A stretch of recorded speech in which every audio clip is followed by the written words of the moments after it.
Oui, effectivement, Nicolas Sarkozy qui est dans cette salle d'audience et qui donc vient d'entendre que le tribunal le reconnaît coupable d'association de malfaiteurs. Ce qu'on peut dire, c'est que c'est un jugement qui est extraordinairement modéré, contrairement aux déclarations tempétueuses et quasi insultantes pour la justice qu'a pu faire Nicolas Sarkozy à peine sorti du tribunal. Ce qui s'est passé aujourd'hui est d'une gravité extrême pour l'état de droit,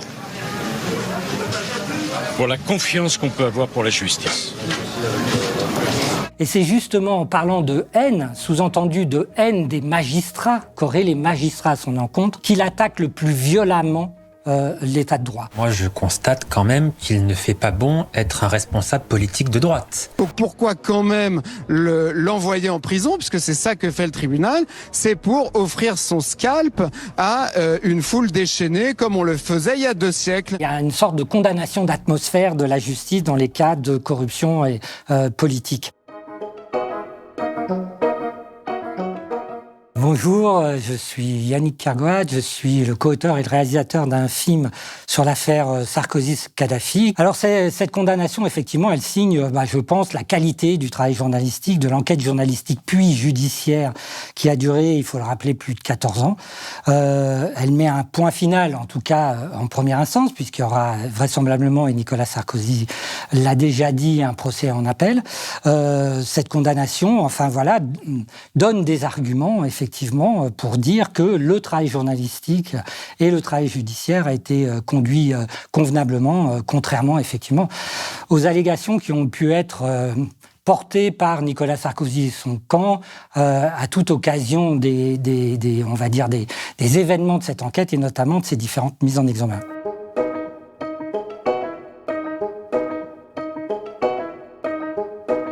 Alors, il est évident que le jugement, avec une partie de relax sur un certain nombre de mises en examen et une condamnation sur d'autres types de faits qui sont reprochés aux prévenus, à Nicolas Sarkozy, mais aussi à Brice Hortefeux, à Claude Guéant, à Alexandre Jury, etc., va donner lieu à des interprétations sur la réalité de leur culpabilité. Moi, je pense que ce qu'on peut dire, c'est que c'est un jugement qui est extraordinairement modéré, contrairement aux déclarations tempétueuses et quasi insultantes pour la justice qu'a pu faire Nicolas Sarkozy à peine sorti du tribunal.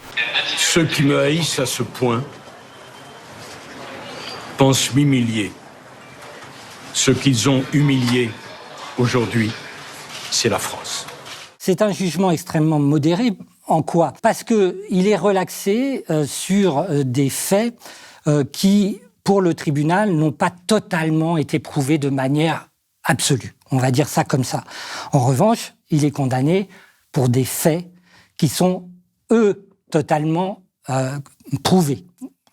Or, qu'est-ce qui est prouvé ? C'est la principale accusation, j'ai envie de dire, et la plus infamante, celle d'association de malfaiteurs, dont Nathalie Cavarino, la présidente du tribunal, a dit ce matin à l'audience qu'il en était le principal organisateur et bénéficiaire.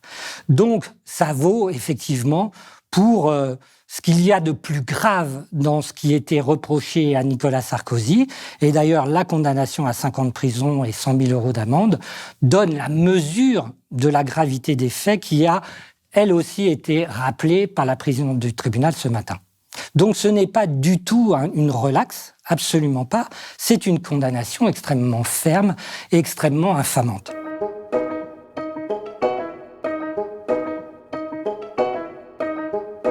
Alors, on peut dire 2 choses de la déclaration qu'a faite Nicolas Sarkozy en sortant du tribunal tout à l'heure.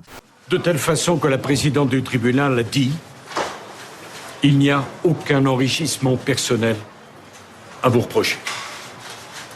Pas de financement illégal de ma campagne, pas d'enrichissement personnel. » On peut dire déjà que ces mots, on les a entendus déjà des centaines de fois, j'ai envie de dire, à toute occasion au cours de l'instruction et de ces différentes mises en examen dans l'affaire Sarkozy-Kadhafi, mais on les a aussi entendus dans les différents procès, et notamment dans celui de l'affaire Bismuth, pour lequel il a été condamné définitivement, il faut le rappeler. Donc, cette rhétorique, on va dire, cette manière habituelle de s'exprimer autour des faits qui lui sont reprochés de corruption et d'atteinte à la probité, ils sont très habituels.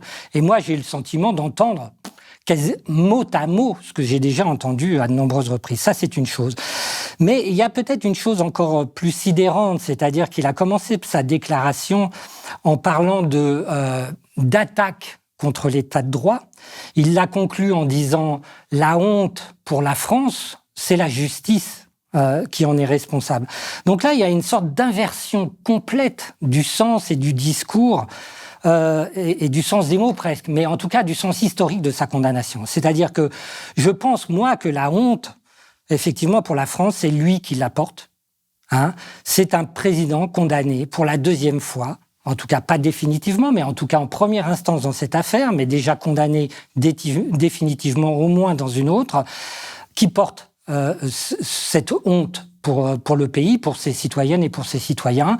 Et c'est justement en parlant de haine, sous-entendu de haine des magistrats, qu'auraient les magistrats à son encontre, qu'il attaque le plus violemment l'état de droit. La haine n'a donc décidément aucune limite. Donc moi, c'est ça surtout que je retiens de sa déclaration. C'est un homme qui ne s'excuse pas, c'est un homme qui répète ad nauseam qu'il est innocent, et que c'est un homme qui attaque l'état de droit et la justice de notre pays en considérant que depuis des années et sur de multiples affaires, des dizaines et des dizaines de magistrats auraient comploté contre lui, animés par, comme il le dit, la haine. Et ça, je trouve ça très très très grave pour le pays, pour la confiance que les citoyennes et les citoyens doivent avoir dans notre justice.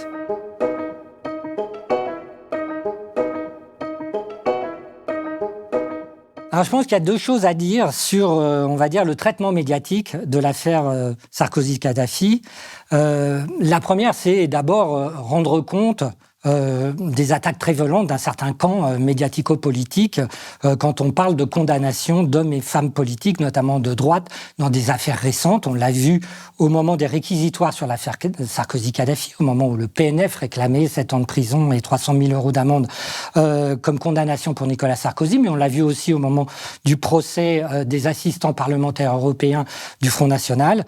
Une charge très très violente sur la justice, l'idée que la justice ne devrait pas juger de cette façon-là des hommes ou des femmes politiques, en gros que les hommes et les femmes politiques devraient être des justifiables indépendants, qui devraient faire l'objet d'un traitement particulier, et notamment dans le cadre de peines d'inéligibilité, comme il en a été question pour Marine Le Pen.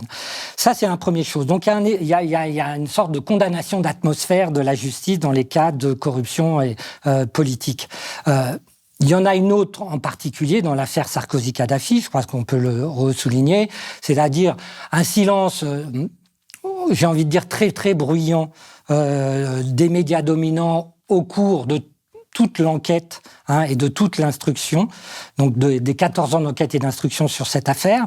Et puis, au moment, encore une fois, je le disais, au moment des réquisitoires du parquet national financier, immédiatement, une condamnation des procureurs qu'on a jugé excessif, on a jugé les preuves inexistantes, etc., etc. Or, qui accusait?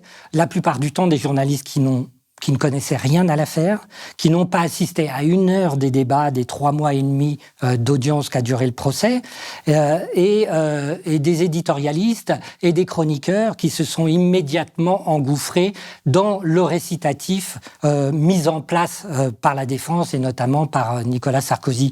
Et effectivement, on va voir aujourd'hui ce que vont en dire les médias, et notamment un certain nombre de médias appartenant à un certain nombre de groupes qu'on connaît, et ça va marquer cette frontière très nette entre ceux qui défendent effectivement la démocratie, l'état de droit et la justice, et de ce que représente la justice dans notre pays, et ceux qui n'agissent effectivement qu'en vue d'un agenda politique aujourd'hui relativement clair.